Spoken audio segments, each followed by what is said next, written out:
Can a single truck be so ambitious that it ends up destroying the company that created it? The history of transportation is full of giants that promised to revolutionize the industry and ended up sinking it. Handcrafted designs, uncontrolled investments, and technological bets that arrived at the worst time. Today, you'll discover those legendary models that, instead of saving their manufacturers, drove them straight to bankruptcy. Get ready. Some of these colossi were so perfect that they turned out to be fatal. Marmon 57. The Marmon 57P wasn't just a truck, it was a bold statement. Handcrafted in Texas, this model embodied the vision that a heavy vehicle could be as powerful as it was elegant, as tough as it was luxurious. In the world of transportation, the Marmon brand had long been known as the Rolls-Royce of trucks, and for good reason. No two units were identical. Each order was built by hand, piece by piece, like a custom-made suit for a discerning driver. The 57P was destined to become the company's masterpiece, the model that would crown decades of experience. However, it ended up becoming the reason the brand collapsed. Its arrival in the late 80s impressed everyone. It had an angular, futuristic, and lightweight design thanks to its aluminum body. And under its extended hood lived powerful Caterpillar and Cummins engines, whose figures, of course, here are expressed only in words. And its interior was a tribute to sophistication.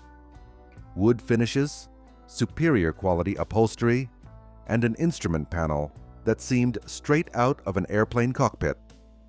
It was a truck made to dazzle, a rolling showcase.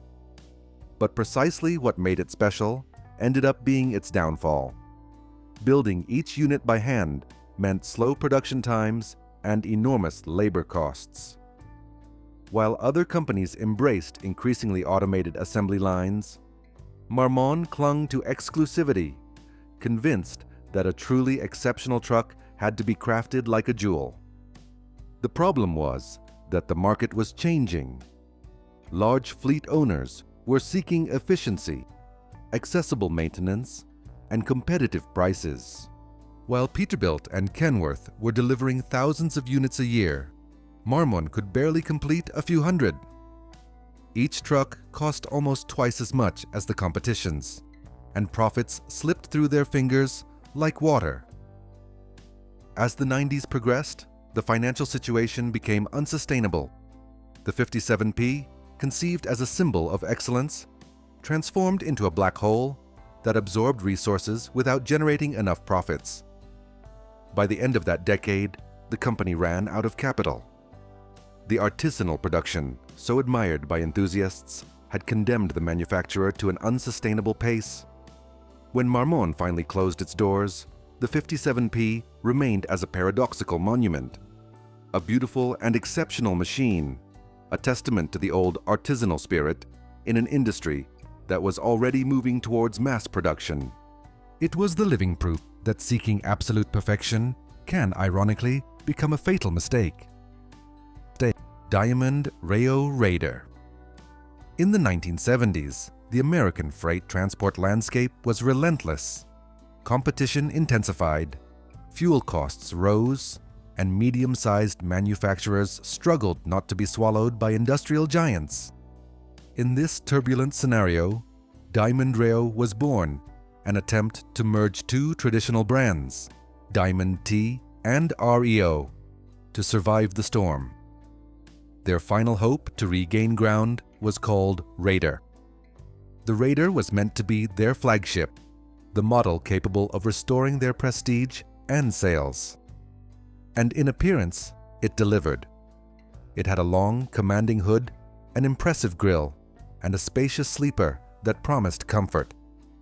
Its interiors offered refined style for a work truck, and the engines, Detroit Diesel and Cummins, provided all the power an independent driver could want. It was a vehicle that captivated at first sight. But fate had a cruel twist in store. Just as the Raider was debuting, the oil crisis hit. Fuel costs soared, and buyers began preferring lighter, more efficient models. Diamond Rio had invested vast sums, expressed here only in words, in developing this truck and modernizing their facilities. They anticipated large orders from national fleets, orders that never arrived. The Raider started to become dead weight, too expensive to manufacture, too large for a market that suddenly sought austerity. The company tried to cut costs, outsource some parts, and simplify processes, but their efforts came too late. By the mid-70s, the company could barely meet its debts. It declared bankruptcy, and only a few additional units were built with leftover parts for a few more years. And the Diamond Rio Raider was remembered as a truck appreciated by drivers, a model with style, comfort, and strength. However, it did not fall due to technical failures. It died from the clash between its ambitions and a ruthless economic reality. It was an example of how even a great idea, if it arrives at the wrong time, can sink an entire company. Brockway 700 series. For over a century, Brockway was synonymous with American toughness. Since 1875, this company built everything from horse-drawn carts to trucks for forestry activities. But by the 70s, it was one of the few small manufacturers still standing against the industry giants. Its last hope was called Brockway 700 series. Launched in the mid-70s, the new series was set to completely modernize the brand. It featured a redesigned cab, improved visibility, sleeker lines, and a comfortable interior designed for long hours. Its versatility was remarkable. It could be configured for highways, construction sites, or forestry work, and it was equipped with Cummins, Detroit, and Caterpillar diesel engines that provided the power needed to tackle nearly any mission. But this major update required a colossal investment for such a small company. The development of the cab, the adaptation of the production plant, and the marketing campaigns consumed resources Brockway didn't have. To make matters worse, its parent company, Mack, was also facing economic difficulties and didn't see Brockway as a strategic priority. When sales dropped and the economy cooled, Mack made the coldest decision possible: to close the factory. Neither worker protests nor community demonstrations could reverse the closure. The 700 series, created to save Brockway, ended up becoming its tombstone. It was an excellent truck, strong, admired by those who drove it, but it arrived at the wrong time. With this, Brockway vanished from the roads after more than a century of history, reminding us that even the best-built vehicles can succumb to corporate decisions and economic crises. White Road Boss 2. For much of the last century, White Motor Company seemed unstoppable. From the dawn of the 20th century until the 70s, its name was synonymous with industrial strength. They equipped armies, supported transportation businesses, and were a pillar of American economic growth. But in a painful irony, the truck meant to mark their resurgence ended up accelerating their downfall. The White Road Boss 2. Introduced in the late 70s, this model was envisioned as the company's great technological gamble. Its modular cab design allowed for easy part replacements. Its structure was durable, and its ergonomic features were ahead of what many rivals offered. The cab-over-engine configuration provided better visibility and aerodynamics, and fleet operators praised its comfort and solid handling. And it seemed the perfect truck to face competition from powerful brands like Freightliner and Kenworth. But inside the boardrooms, reality was different and much darker. White was already facing financial troubles, high production costs, questionable business decisions, and internal management that struggled to adapt to modern times. The Road Boss 2, far from saving them, drained more resources than they could afford. It required new tools, production adjustments, and a considerable investment to maintain the standards they wanted to offer. Each unit sold generated little profit, and sometimes it didn't even break even. To top it off, the fuel crisis that hit the US economy at the time drastically reduced the demand for new trucks. White bet its future on this model just as the market was contracting. Debt grew to staggering amounts, expressed here only in words, but equivalent to hundreds of millions in its time. By the early 80s, the situation was irreversible. The Road Boss 2 became the symbol of a corporate tragedy, a technically brilliant truck that, unwittingly, pushed its creator toward bankruptcy. Finally, Volvo acquired what was left of the company, thus closing an industrial story of nearly 8 decades. Today, the Road Boss 2 is still remembered as one of the best trucks White ever built, but also as the model that paradoxically sealed the fate of a transportation legend, Hendrickson 360 series. Currently, when someone hears the name Hendrickson, they immediately think of suspension systems. However, there was a time when this company was known for producing some of the toughest vocational trucks in the United States. In the 60s and 70s, its reputation was impeccable in demanding sectors such as mining, logging, and heavy construction. That's why, when they decided to enter the long-distance transportation market, expectations were sky high. The gamble was called the Hendrickson 360 series. Launched in the early 70s, this model was a metal beast. Its square and robust cabin exuded strength from every angle. Its steel chassis was so solid it seemed indestructible, and its sleeper offered a level of comfort uncommon for its time. Under the hood, Cummins and Detroit diesel engines provided tremendous power, capable of tackling challenging routes without flinching. However, that same robustness became a double-edged sword. The construction was so solid that manufacturing costs skyrocketed. Hendrickson lacked the advantage of massive production lines like Kenworth or Freightliner, nor did it have extensive distribution networks or agreements to produce in large volumes to reduce costs. Each unit of the 360 was almost handcrafted, and without the necessary economies of scale, it was impossible to compete on price.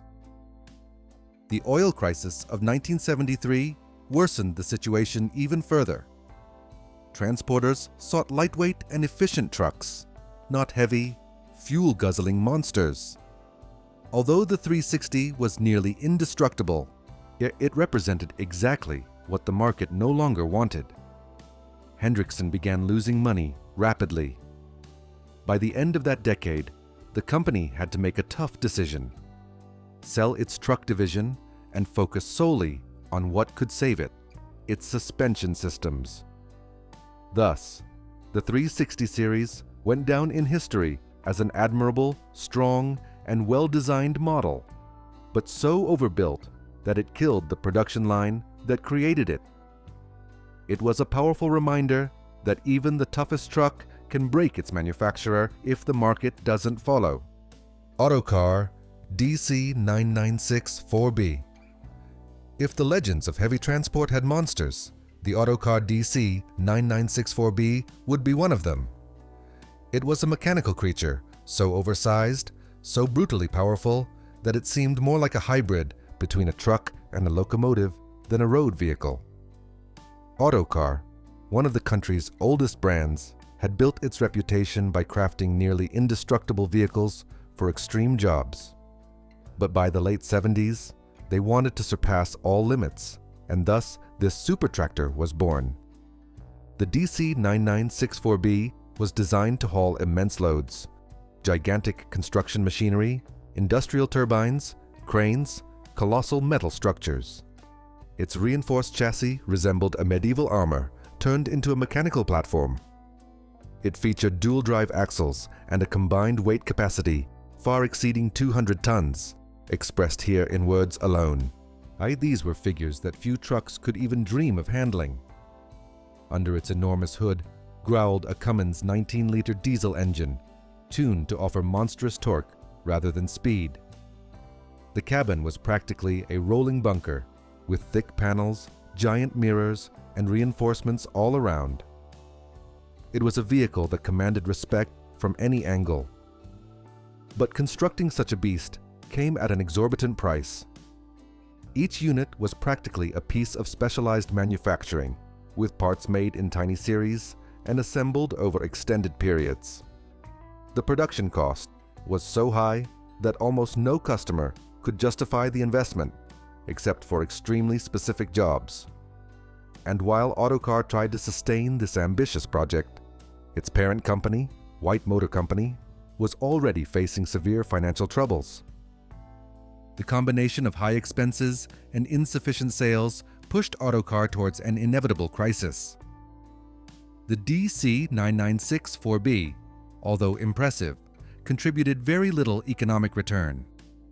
And when White went bankrupt in the early 80s, Autocar's heavy truck division sank with it. Volvo ended up absorbing the remnants.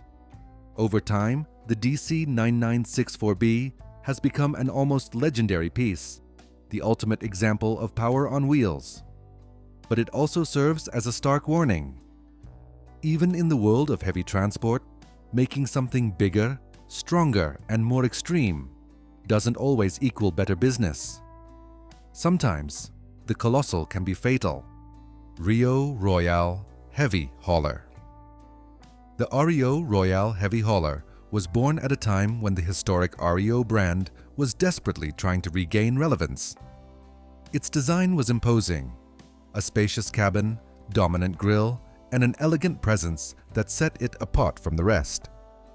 It represented the company's last ambitious attempt to compete in the heavy transport market.